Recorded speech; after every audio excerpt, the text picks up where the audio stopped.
قرآن مجید میں دو قسم کی آیات ہیں، ایک محکم آیات ہے، خود سورہ آل عمران میں اللہ فرماتے ہیں کچھ محکم آیات ہیں، کچھ متشابہات ہیں، یعنی کچھ کا معنی واضح ہے، قل هو اللہ احد، کہو کہ اللہ، اس کا معنی واضح ہے نا، یہ محکم ہے۔ کچھ متشابہات ہے، جیسے ید اللہ، اللہ کے ہاتھ، یہ اللہ کے تو ہاتھ ہی نہیں، یہ متشابہ ہے۔ اللہ فرماتے ہیں کچھ آیتیں محکم ہیں، کچھ متشابہ، وہ جن کے دلوں میں کجی ہے نا، جن کے دل ٹیڑے ہیں، وہ متشابہ کے پیچھے پڑتے ہیں، متشابہ کے۔ یہ جو آپ کو ملنگ ملیں گے نا، ملنگ، وہ آپ سے پوچھیں گے اے اصلی نماز کیڑی ہوندی ہے؟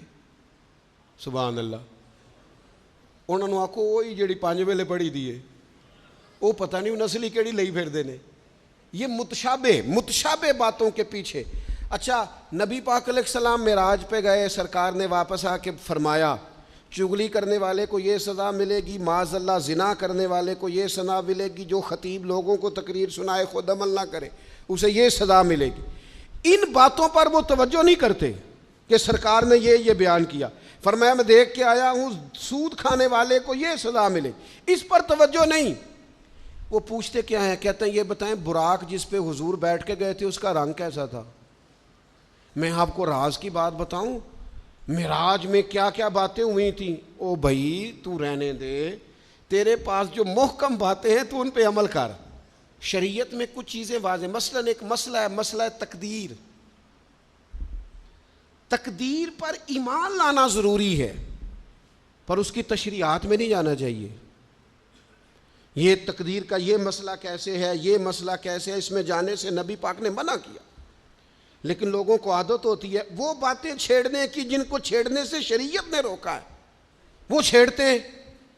یہ آپ حدیث پاک سنیے، حضرت ابو ہریرہ رضی اللہ تعالیٰ عنہ ارشاد فرماتے ہیں ہم سب لوگ ایک دن بیٹھے تھے تو کچھ لوگ مسئلہ تقدیر پر بحث کر رہے تھے، سرکار تشریف لے آئے، فرماتے ہیں حضور نے ہمیں وہ باتیں کرتے سنا مسئلہ تقدیر پر، تو نبی کریم صلی اللہ تعالی علیہ وآلہ وسلم کے رخسار مبارک، یہ حضرت ابو ہریرہ کے لفظ ہیں، فرماتے ہیں حضور کے غصے سے مقدس رخسار اتنے سرخ ہو گئے جس طرح کے انار نچوڑ دیا ہو رخساروں پر، جلال آیا نبی کریم کو۔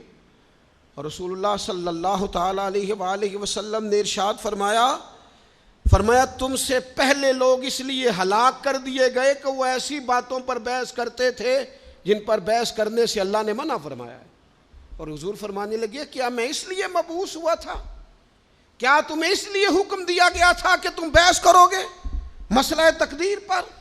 متشابہ میں الجھ گئی ساری قوم، ایسی باتیں ڈھونڈ ڈھونڈ کے لاتے ہیں، لوگ ان کا مزہ لیتے ہیں، کہتے ہیں جی یہ بات تو سارے مولوی کرتے ہیں، انوکھی بات کریں۔ انوکھی بات کون سی ہوتی ہے؟ بات وہی ہے جو اللہ نے قرآن میں بیان کی ہے، رسول پاک نے اپنے فرمان میں بیان کی ہے۔ آپ چھپی ہوئی باتوں کی ٹو میں نہ پڑیں، جن باتوں سے منع کیا ہے۔ 2 دفعہ قسم اٹھائی ہے نبی پاک نے، 2 دفعہ رسول اللہ صلی اللہ تعالی علیہ وسلم نے قسم اٹھا کے فرمایا میں تمہیں قسم دے کے کہتا ہوں مسئلہ تقدیر میں بحث نہ کرنا، میں تمہیں قسم دے کے کہتا ہوں مسئلہ تقدیر میں بحث نہ کرنا۔ او خدا کے بندو، جن باتوں سے ہمارے نبی پاک نے ہمیں قسمیں دے دے کے روکا ہے ان باتوں میں الجھتے ہو۔ معرفت دی گل، معرفت کی ہوندی ہے؟ معرفت وہ ہے جو تمہیں قوال بتائیں گے، گویے بتائیں گے تمہیں معرفت۔